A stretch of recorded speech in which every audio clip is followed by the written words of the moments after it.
All right, but I wasn't in the building. But I've heard tell that after the cameras quit rolling, as they say, that old Twinkle Toes, he was the one who decided to take the microphone and leave the fans to go home happy with some kind of profound rah-rah statement. Is this correct? That's true, Jim. I don't know if this was the end of the night or just right after the Dynamite taping, but there is footage, there's fan footage, there's official footage, all sorts of things out there of Omega and the Bucks and Phallus and I think Nakazawa too, maybe, in the Cutler in the ring afterwards for a celebratory speech, I guess. Celebratory or masturbatory? I think a little bit of both. And of course, this is a big night because CM Punk started the night, at least on Dynamite, with a speech that everyone's still talking about today. A promo that everyone's still talking about today. I heard from people in the building that said Kenny Omega just gave a rambling speech. We're not exactly sure what he was trying to get across, but he ended it by calling us cat shit. So let's play it in a few parts. I was about to say, if there was only some way that we could hear the words of the world's greatest wrestling artist to determine why he likened his fans to cat shit and why that everybody left the building saying that this guy is on the verge of a nervous mental breakdown. If only there was some way we could hear those words that came out of his mouth. Well, let's go to that. We'll break this up a few times to discuss some of the words coming out of this man who appears to be cracking his mouth. Here it is. Kenny Omega in Charleston, West Virginia.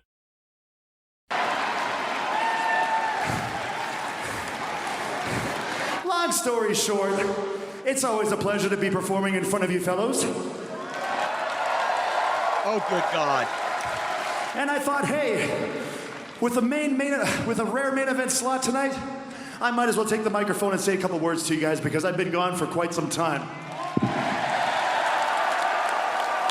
And if I do it in this format, I don't have to worry about how much time I take. I don't have to worry about how tired or hurt I am. I can just speak to you guys like a normal human being. Because really, then please that's all start. I am. So for the past 7, 8, 9 months or whatever it's been pretty grueling. Many times I questioned myself, am I really going to be able to come back to AEW and perform at the level of these professional wrestlers?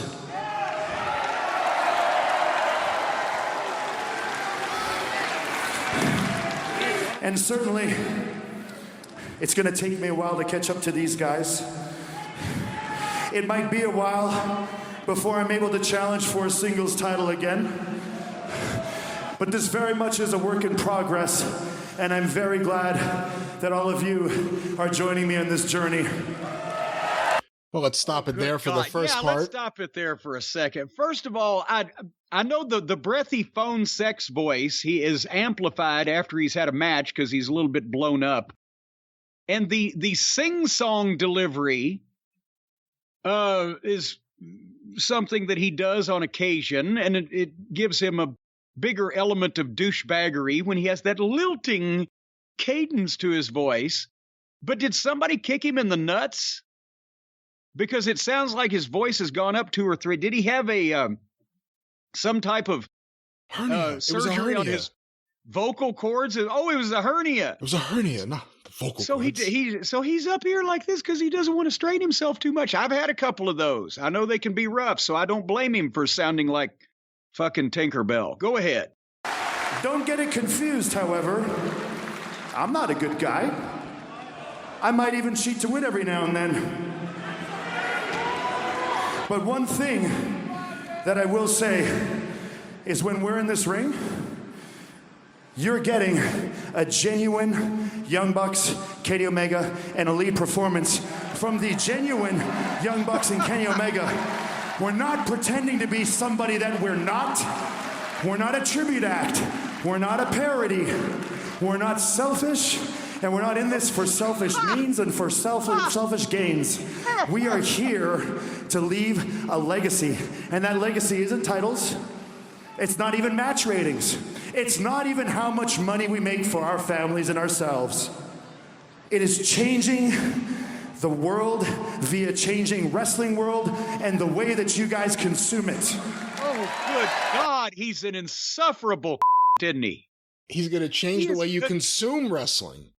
He's going to change the way that I fucking throw up after dinner. How's he going to change the way I consume it? Instead of watching it, am I going to eat it?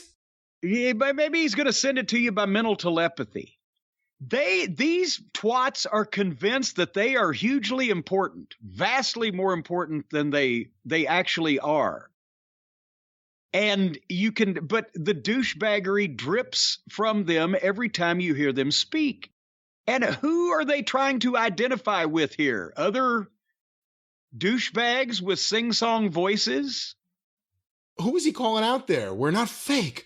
We're not phony. Well, we're real. They're not a tribute act because, guys like, I don't know, Punk and FTR, they do Bret Hart moves because they do moves that real professional wrestlers did, not moves that they saw in the matinee version of Cirque du Bullshit in Vegas. They're not tribute acts. They're not doing DX hand signs and a fake NWO. That's not them. Not a tribute act, not the Elite. Don't call the Bullet Club a tribute act. But now they did say we're not a parody. Oh, believe me, you're a parody of a human fucking being. You fucking curly-haired twat. You're a parody, all right. Everything you people do is a parody in wrestling. Where do we get to the cat shit? All right, let me get back to this from, what do we call him, a weeb or a weeboo? What was it? A weeble? A weebo. A weeb. Here's the weebo himself, Kenny Omega. So maybe, heck, you don't like six-man tags. That's fine, because we're going to give you guys the greatest singles matches. We're going to give you guys the greatest hardcore matches, mixed matches, women's matches, all different kinds of matches. It's going to be a smorgasbord of wrestling. That was always the mission statement. And as long as the... Let me just stop it real quick, because what he said, because we cut it before, the legacy they want to leave is not the money they leave to their family or anything else. It's changing the world through changing the wrestling world, through changing the way people consume wrestling by giving them a smorgasbord of wrestling, which would be, I guess, their idea of what AEW has been up to this point. Which is a mess. That's the whole problem. The fucking marks that Tony Khan signed to be his brain trust at first thought that it would be good if they have every single kind of fucking wrestling in the world on the same show. And it's been caca because that doesn't work, because it doesn't make any sense, because you run off more people than you fucking attract, because people who want to see legitimate, serious, competitive wrestling don't want to see the fucking silly shit. And the girly men, and the falderall, and the fucking hurt feelings amongst the snowflake crowd. And then the blood and the barbed wire and the broken glass and the bullshit negates the great athletic performances of the really talented workers. So then you've run their fans off, and, the garbage match people will watch anything as long as they get to see their garbage. So they'll watch the show just to see somebody get sliced up and cut and bleed from asshole to appetite. But the smorgasbord is the worst idea that anybody ever had in wrestling, because that's like having an action, adventure, comedy, drama, parody, period piece, historical documentary with big bands. Let's hear more from Ty. And as long as the Elite are here, we will make sure that you guys get that variety every time we perform. Win, lose, or draw, you're going to get our greatest effort. Win, lose, or draw, taping, athletic tape, medical devices or not, you're going to get Kenny Omega 2.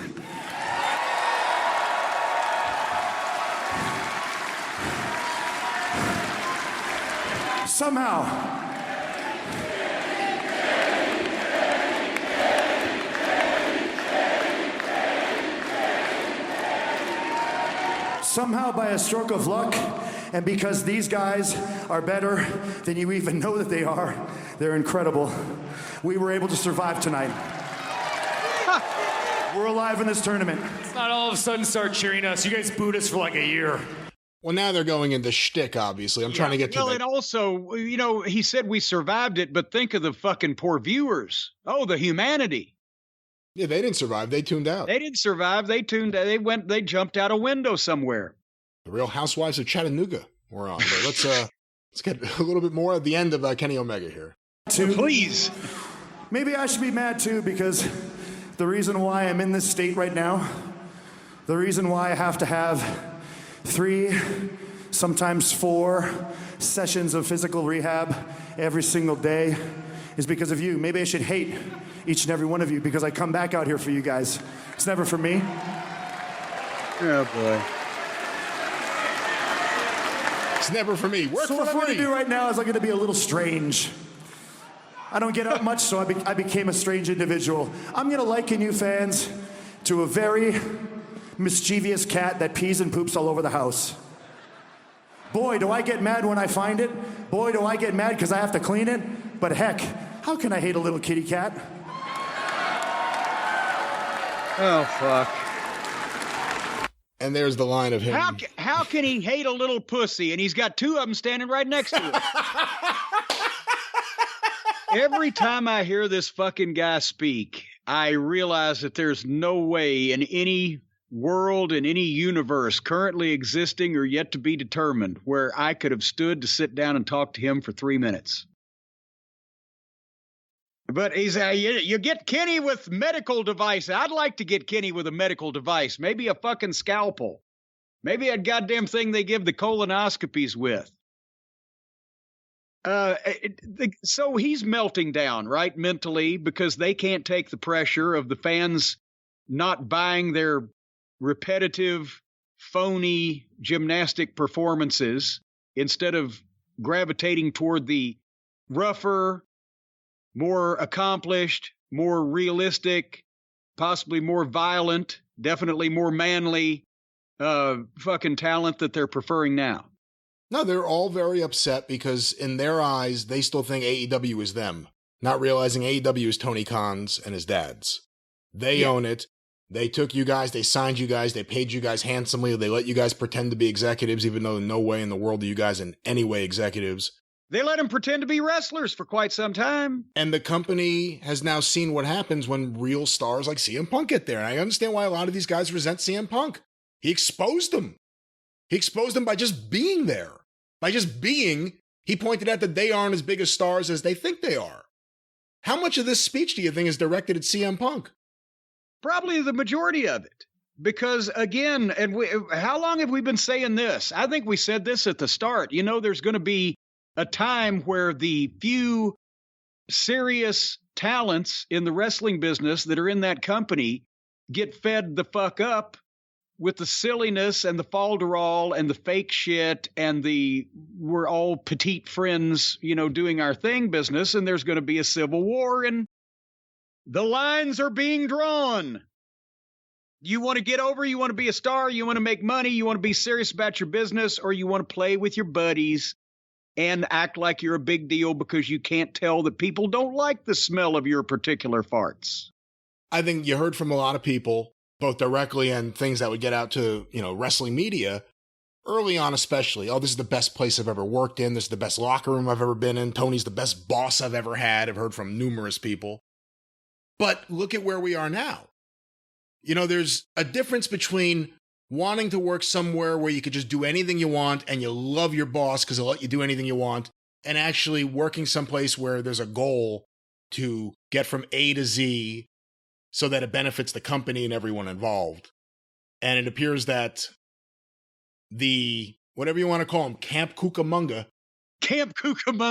they like to do things their way, and if they don't get things their way, they have hissy fits, they have breakdowns, they whine. You start seeing things appear in certain wrestling media outlets with their side of things getting out there.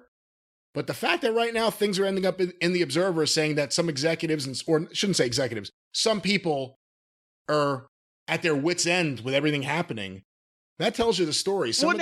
And Uncle Dave also, let's not forget about this. He actually said, well, the big thing that started all this is Colt Cabana is out of the dork order. There was no angle, and they just stopped bringing him to TV. That's what started all the.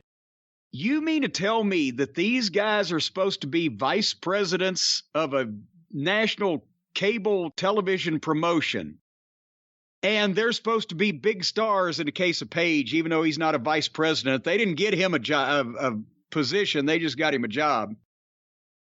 It's over Colt Cabana? I can understand if CM Punk had come in and suddenly they had fired or diminished or sent to the side Bryan Danielson, or even Jericho, he's got name value, or some major. Even Jungle Boy. Even Jungle Boy, because they liked him because he got cute hair. That would have been one thing. But a fucking guy who was completely and utterly useless in every way to begin with, long before that his former friend came to the company. Do you remember a Colt Cabana match? Do you remember a great Colt Cabana or any Colt Cabana promo? Do you remember Colt Cabana doing anything other in this company than wrestling on fucking YouTube and standing in the middle of a group of job guys to be the most experienced job guy in that group? He wasn't pushed. He wasn't even prodded. And he meant nothing to the show, the revenue, nothing. And then, like some of the other people that fit that category, they just stopped using him. We can think of Dwarf Dong Sucker. We can think of Jelly. We can think, I mean, Tony doesn't have the balls to fire anybody, but he'll ghost him in a heartbeat. So everybody that doesn't want real stars to give them real competition in the company was like, oh, poor Colt Cabana. What could have happened? Maybe it's the guy that he turned on and that he fucking caused all those problems to Punk. Maybe that's it. Well, we'll get even. We'll just treat Punk bad because he's not in our clique, our little group. Fuck. It's a job guy that got sent home because he wasn't contributing anyway. I doubt seriously if Punk had anything to do with it, if he had to talk very hard. There was no upside to having this guy on the roster, just like they've got another 30 people on the roster. There's no upside to having. Most people don't even know they're there. So, again, these little kids can play big-time wrestling all they want, but goddamn, and you know, here's another thing, Punk and Danielson and FTR and some of these other guys, I doubt very seriously if you're going to hurt their fucking feelings with criticism or a mean promo or somebody saying something bad about, because they've worked for the big time. They've been to the WWE. They've been to the Evil Empire. Those people are professional feeling hurters. They'll fuck with you to the bone. So those guys are not going to be intimidated or have their feelings hurt or get their panties in a wad because the Cucamonga Kids and their band of merry misfits from the Lollipop Guild say mean things about them. I have a feeling, well, except for Danielson's too nice, but the rest of them, Cash, Dax, and Punk, probably just soon punch one of those fucks in the face as look at him anyway. So they probably don't say a lot in person to bring that along any. And again, the way it's being reported, the way it's now being put in print, I mean, Dave Meltzer basically said it's all because of Cabana. No one's saying it's because of Punk publicly. They're saying Cabana was not used, and all of a sudden everyone's blaming Punk, it seems like. Yeah. I mean, if Adam Page on live TV decided to do that against, again, the biggest star in the company, all because of Colt Cabana, he should have been suspended and sent home without pay. Because that's bullshit. That's minor league shit. I would have gone straight to the firing, but I get your point. Yes, and again, well, yeah, you got to hit the belt. Well, it's your fault for putting a belt on a fucking irresponsible little jack off like that. But I'm not saying I'm saying Tony's fault. But that's again, what the fuck?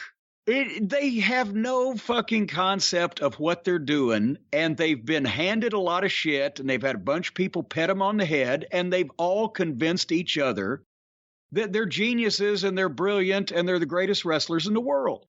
And they are to a very small subset of what's left of wrestling fandom. Everybody else thinks they're insufferable, wants them to go the fuck away.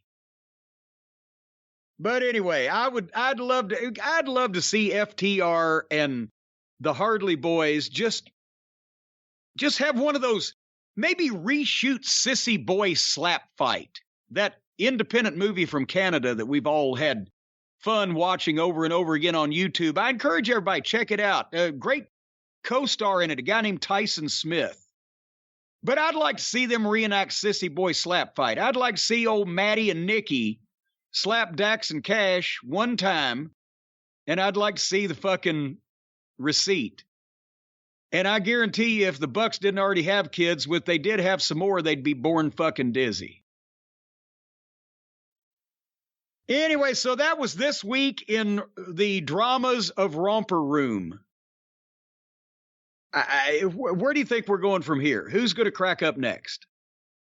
Yeah, I'm not saying this with a smile on my face or anything, but actually, I think Tony. I think Tony could be nothing but overwhelmed if we just look at everything going well, considering everything on his plate. And right now, he's got more drama backstage than when Cody was there, because a lot of that was kind of like a Cold War at times. This is a little more open and hostile, obviously. It's getting onto the air. I bet Cody was proactive in trying to be an EVP and trying to do talent relations and trying to talk to more people, because he is the type of person that would take that job and its responsibilities fairly seriously, where these other jackoffs just want to do the video game. So we'll see. Yeah. Anyway.